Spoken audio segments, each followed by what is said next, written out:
Bonjour à tous, j'espère que vous allez bien.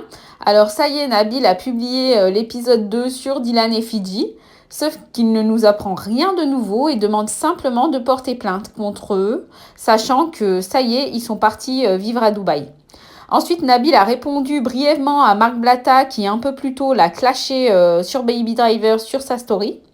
Je vous laisse donc écouter d'abord Nabil sur Dylan et Fidji, puis un extrait de Marc Blatta sur Nabil et Baby Driver, et enfin la réponse de Nabil.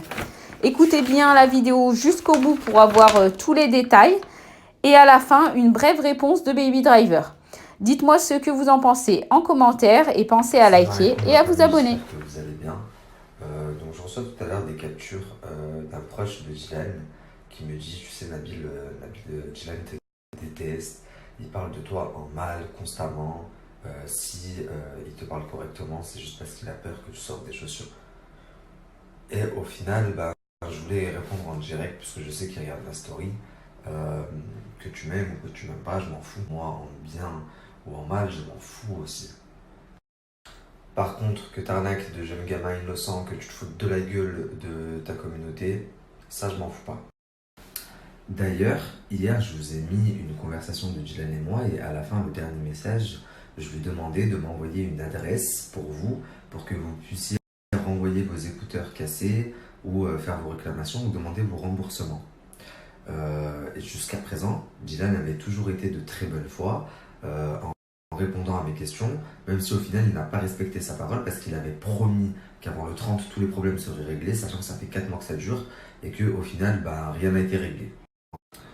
Donc le 30, les gens ont toujours des problèmes alors qu'il avait promis qu'il n'y en aurait plus. Moi je lui demande du coup une adresse pour que les gens se fassent rembourser, puisque c'est ce qui était prévu. Et vous allez voir sa réponse.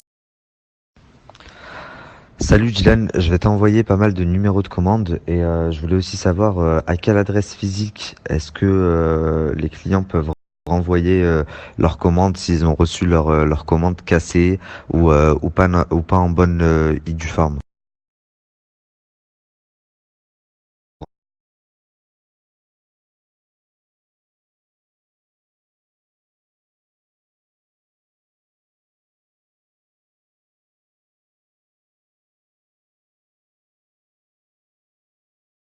Donc la famille, comme vous pouvez le voir, il me dit clairement, à partir de maintenant, si tu as une question à poser, tu la poses à mon avocat.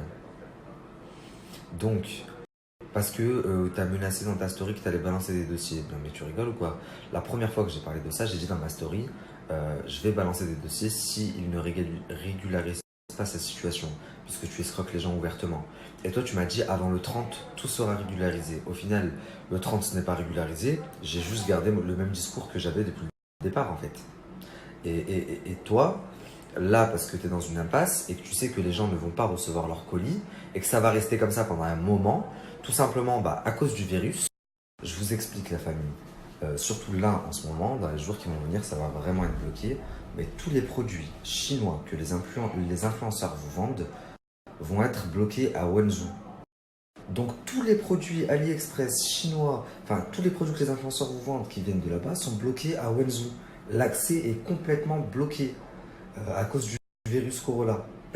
Donc vous allez les attendre encore pendant un moment. Donc ce qu'on va faire pour bloquer ce petit michetonneur de vieille meuf, c'est que je vais vous mettre une adresse mail. Vous m'envoyez dessous parce que je reçois trop de messages, c'est impossible à trier. Vous m'envoyez sur l'adresse mail vos numéros de commande des produits que vous n'avez pas reçus. Je vais également vous mettre le site internet en ligne où vous pouvez porter plainte de chez vous. Donc n'hésitez pas à porter plainte, m'envoyer la plainte sur la boîte mail ainsi que votre numéro de commande en me détaillant que vous n'avez pas reçu, que vous avez commandé depuis telle date. Et moi, je me charge du reste, faites-moi confiance.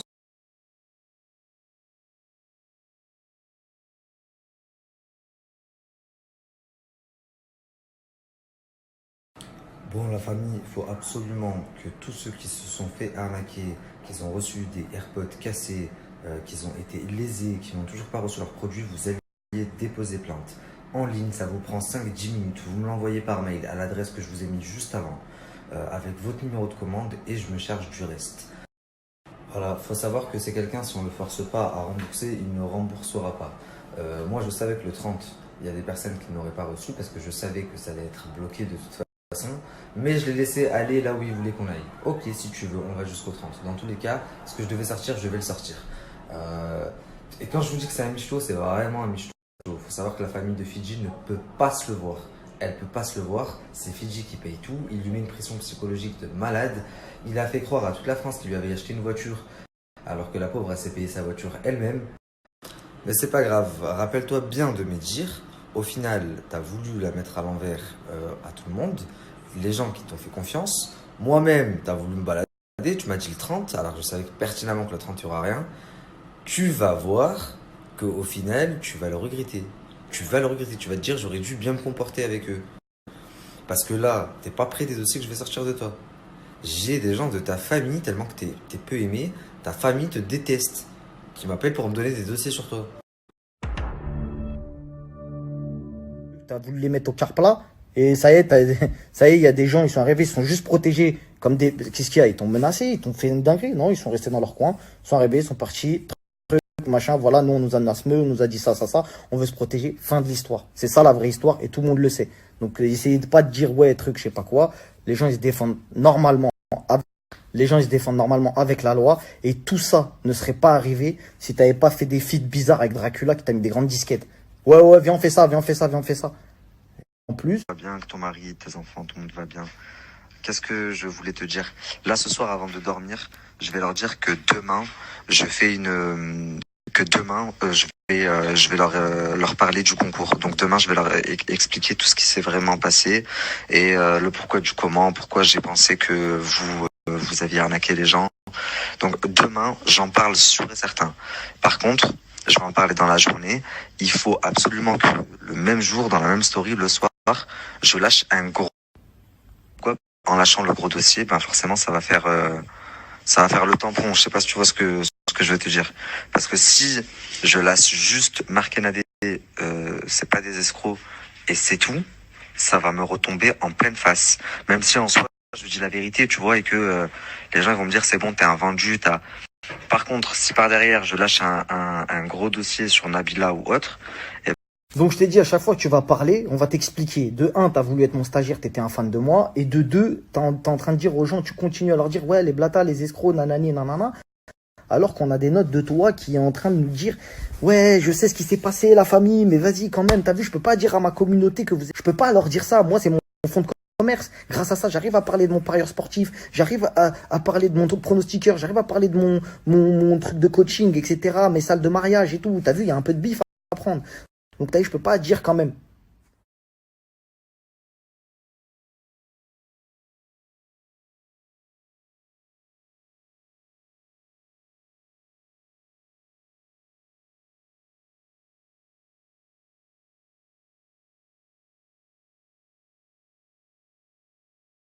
La famille, je vais finir sur ça et je vais dormir, il est très tard. Lors de la prochaine story, comme Marc, je vais vous faire écouter quelques vocaux qui remettront bien les choses à leur place. Moi, c'est des vocaux clairs et concis, pas des parties de vocaux coupées à un moment qui date et qu'il a mis et remis. Ça prouve à quel point tu manques de contenu, enfin à quel point tu es mort dans le film. Donc ça c'est clair. Ensuite je vous expliquerai là-bas à Dubaï ce qui s'est fait, pourquoi tout le monde est parti et Marc et Nadé sont restés, qu'est-ce que eux ont fait là-bas. C'est parce qu'ils vous font les mecs mais ils n'ont pas une thune en vrai et je vous parlerai français. J'éclaircirai aussi quelques points sur Baby Driver parce que ça commence à bien faire ces histoires. Ça fait 2 jours ça parle en sous-entendu, on va un peu mettre des noms sur les choses et plein de petits points qui n'ont pas été éclaircis sur cette histoire. Vous avez vu que la crime est venue a parlé de Jazz Laurent machin, il s'est rétracté après, il a arrêté d'en parler. Il y a plein de petits points à éclaircir. Moi je vais vous les